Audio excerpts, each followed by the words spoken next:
All right, buckle up, everybody. We're diving deep into Week 10 of the BFBA, the Brooklyn Fantasy Basketball Association. And let me tell you, it's not just about, wins and losses this week. We've got some serious off-the-court drama that could, it could change the league forever. Yeah, it's pretty wild, right? I mean, you open up the league update PDF expecting, the usual schools and standings, and bam, it's like you're reading a legal thriller or something. And then on top of that, you got the BFBA dropping this video statement addressing some pretty heavy accusations. Yeah, exactly. It's like we got a stack of sources here painting this picture, this crazy mix of a nail-biting playoff race and then all this potential legal trouble behind the scenes. So let's start with the playoff picture because things are getting tight. Tight. That's an understatement. You got 3 teams, Sham Gods, Trader Danny, and Ball is Life, all breathing down each other's necks, right? They're all fighting for those last 2 playoff spots. Talk about pressure. Every single matchup from here on out is like do or die, especially with only a few weeks left in the season. Man, I bet those owners are like glued to their phones, every stat update, every injury report. It's like a high-stakes poker game at this point. But while those teams are scrambling, you got BFBA Mob just cruising, holding on to that #1 seed for the 2nd week in a row. Yeah, BFBA Mob is definitely the team to beat right now, no question. But what's really got me intrigued is Brooklyn Vikings Valhalla. They just snagged their 2nd Team of the Week title. 2 in a row? That's not just luck, man. They got some kind of strategy that's clicking. Okay, so spill it. What are they doing that the rest of the league isn't? Are they like masters of the waiver wire? Right. Did they pull off some genius trades? Well, the league update doesn't give us all the details, but their total score against South Korea's Seoul Brothers last week, 1,242.3 points. That's insane. I mean, to put up those kind of numbers, you got to have a deep roster, right? And you got to be making some smart decisions about who to start and who to sit. All right, now that's the kind of insight I'm talking about. I'm picturing their owner, Donald, just gelling, dropping 1,200-point weeks while everyone else is losing their minds. Okay, so we got the playoff race heating up, and now let's talk about, the elephant in the room, this BFBA investigation into Cedric Lucas, owner of NY Mindset of Fighters. Yeah, this is where things take a serious turn, for sure. The league update mentions dealing, which is pretty vague. But then that video statement, man, they just dropped the bomb. Accusations of tampering, defamation of character, even slander. Well, hold on. Those are some serious accusations. I mean, I'm used to a little trash talk in fantasy leagues, keep things spicy. But this sounds way more intense. So what exactly is Lucas accused of doing? The sources we got don't give us all the specifics, but tampering usually means, trying to get an unfair advantage, maybe through unauthorized trades, or maybe sharing confidential information, that kind of thing. Defamation and slander, well, those are legal terms, right? Meaning Lucas said or wrote something that could damage someone's reputation. So this isn't just about, someone bending the rules to win a fantasy matchup. This is about potentially harming someone's character, right? And the fact that the BFBA brought in their chief legal officer, Eric McGuire, and even special counsel, that tells you they're not messing around. Yeah, no doubt about it. And you got to figure, they chose Janet Turner, their director of media, to deliver the statement for a reason. This isn't just some internal league issue anymore, right? They're trying to control how the story gets out. Yeah, and reassure their members that they're taking this seriously. It makes you wonder what the fallout's going to be. How does this affect the rest of the season? What about the other owners? Yeah, well, the league update mentions a shout out to Donald, who owns Brooklyn Vikings Valhalla. But it's not clear if that's related to this whole Lucas situation or not. But if Lucas is found guilty of these accusations, I mean, what happens then? Suspension, expulsion. Uncharted territory for the BFBA, right? They've got to figure out how to handle this in a way that's fair, but also sends a message that this kind of behavior, it won't be tolerated. What do you think? Are they equipped to handle this? That's the million-dollar question, isn't it? This isn't just about Cedric Lucas anymore. It's about the future of the BFBA, right? It's about how they establish trust and fairness for everyone involved. It will be fascinating to see how they navigate this whole thing. Feels like we're watching one of those real-life sports documentaries. But this isn't ESPN. This is the BFBA. So while the league's figuring out how to deal with, this whole Cedric Lucas thing, let's get back to the games themselves. Week 10, shape. Oh, yeah, absolutely. Just looking at the projected scores, looks like BFBA Mom might just keep on rolling, They're predicted to score, get this, a whopping 1,500.4 points against Sham God. 1,500 points? Are you kidding me? I mean, Sham Gods, they're a solid team. They're fighting for a playoff spot. But that's a tough hill to climb. to say the least. So what about the other matchups? Any potential upsets on the horizon? Well, one that caught my eye is NY Mindset of Fighters. Despite all the drama surrounding Cedric Lucas, they're actually projected to win. And win big against Trader Danny. We're talking 1,358.1 points to, to Trader Danny's 939.4. Well, that's a pretty significant gap. Yeah. Maybe the players are just trying to, block out the noise and focus on the game, or maybe they're rallying around their owner, trying to prove something. It's hard to say what's going on in their heads. Yeah, it adds this whole psychological layer to everything, right?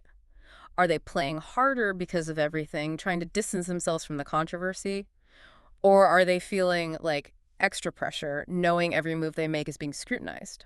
Speaking of scrutiny, how do you think this whole thing's going to play out on the upcoming episode of Conversations with the Commissioner? They're having Travis Mayfield on, right? That's got to be awkward. Oh, it's going to be the elephant in the room, no doubt about it. I mean, how can they just ignore the biggest story in the BFBA right now? And Travis Mayfield, he owns DC Hustlers. He's a respected figure in the league. I'm curious to see if he offers any opinions on the Lucas situation, or if he just tries to steer the conversation in a completely different direction. Yeah, it's a tough spot to be in, for sure. Yeah. You don't want to alienate anyone, but you got to address the elephant in the room. It'll be interesting to see how he balances all that. But before we get too far ahead of ourselves, I want to go back to something you mentioned earlier, defamation and slander. Can you break down how those legal terms, how they apply in this this fantasy basketball context? Sure. Yeah. So in a typical setting, defamation and slander, they involve false statements that harm someone's reputation, right? So in this case, it seems like the BFBA, they believe that Lucas made statements that crossed a line, went beyond just, playful banter or even heated arguments. They're suggesting that his words actually caused real damage, potentially affecting someone standing in the league, or even, their personal relationships outside of the BFBA. So it's not just about, who wins or loses on the virtual court. It's about the integrity of the league itself and the respect that players and owners should have for each other. And that makes me wonder, what kind of evidence does the BFBA have to back up these accusations? Are we talking, leaked messages, screenshots of group chats, eyewitness accounts? Well, that's the missing piece of the puzzle right now. Our sources don't give us any specifics. But for the BFBA to involve, legal counsel and special counsel, they must have something concrete, right? It could be a pattern of behavior, a history of conflicts, Right. or even direct evidence of Lucas engaging in, activities that violate league rules. Man, it's like we're investigating a crime drama here. So while we wait for more information to come out, I'm curious, what are the potential outcomes here? What happens if Lucas is found guilty? Well, the BFBA has a few options, right? They could issue a formal warning, impose fines, or even suspend Lucas from the league for a certain period of time. In a more extreme scenario, they could even expel him from the BFBA completely. And then there's also the option of imposing penalties on his team, like loss of draft picks in the future or restrictions on trades, that kind of thing. Wow, those are some serious consequences. It'll be interesting to see how the league weighs, the severity of the accusations with the need to maintain fairness and due process. Exactly. They got to find that balance, right, between protecting the league's integrity and making sure everyone involved is treated fairly. And that's not always easy, especially when you're dealing with a situation as complex and emotionally charged as this one. This whole thing, it's a reminder that even in the world of fantasy sports, where we're supposed to be having fun, competing in a friendly way, real life consequences can pop up. It's like that old saying, it's all fun and games until someone gets hurt. And in this case, it's not just about hurt feelings, right? We're talking about potential damage to reputations, relationships, and the overall trust within the league. The BFBA, they're facing a real test here, a test of their leadership and their commitment to creating a fair and respectful environment for all their members. Yeah, it's a test that's being watched closely by everyone in the BFBA. Yeah. And I'm sure by a lot of other fantasy sports leagues out there, too. This case, it could set a precedent for how similar situations are handled in the future. It's a defining moment for the BFBA, no question. And Yeah. it'll be fascinating to see how they navigate this uncharted territory. But while we wait for the next chapter of this saga to unfold, let's not forget about the players out there still battling it out on the virtual court. Right. We got a tight playoff race, some exciting matchups coming up, and who knows what surprises Week 10 has in store for us. So, while we wait to see what the BFBA does about this whole Cedric Lucas situation, let's jump back into the Week 10 matchups.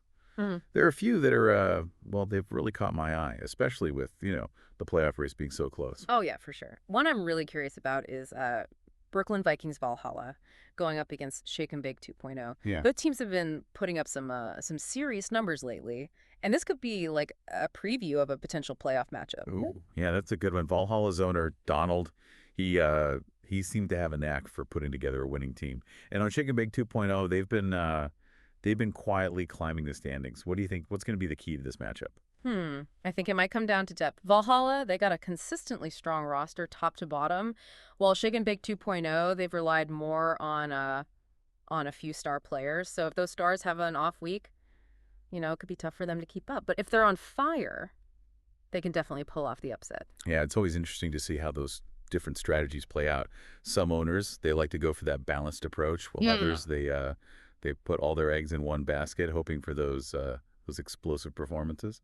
Yeah. Speaking of which, I'm curious to see how NY Mindset of Fighters does this week, given all the drama with their owner and everything. Yeah, it's got to be a tough spot for the players, no doubt. Trying to focus on the game with this cloud hanging over the team. It'll be interesting to see if they rally together or if the distraction ends up affecting their performance. I guess, like they say, the show must go on. But sometimes real life has a way of intruding on the fantasy world, right? Mhm. And that's what's so compelling about this whole BFBA situation. It's a reminder that even in a game, there are real stakes, real emotions, real consequences. Absolutely. We often think of fantasy sports as a way to escape from the pressures of everyday life, but this situation, it shows us that it's not always that simple. It's like a microcosm of society, Mhm. with its own set of rules, power dynamics, ethical dilemmas. Yeah, it's been a wild ride so far. Yeah. And I got a feeling this BFBA season, it's far from over. We got a tight playoff race, a potential scandal that could rock the league, Yeah. and a commissioner facing some really tough decisions. It's definitely been a deep dive, In the truest sense of the word, we've gone beyond just the stats and the scores and really explored that human side of fantasy sports where passion, competition, and integrity, they all come together. And as we wrap up this episode, I want to leave our listeners with a final thought. In a world where the lines between the virtual and the real, they're becoming increasingly blurred. How do we make sure that our actions, even in the realm of fantasy, how do we make sure they reflect the values of fair play, respect, and accountability? It's a question we're thinking about as we watch this BFBA saga unfold. Thanks for joining us on this deep dive, and we'll be back next time with more insights and analysis from the world of fantasy sports.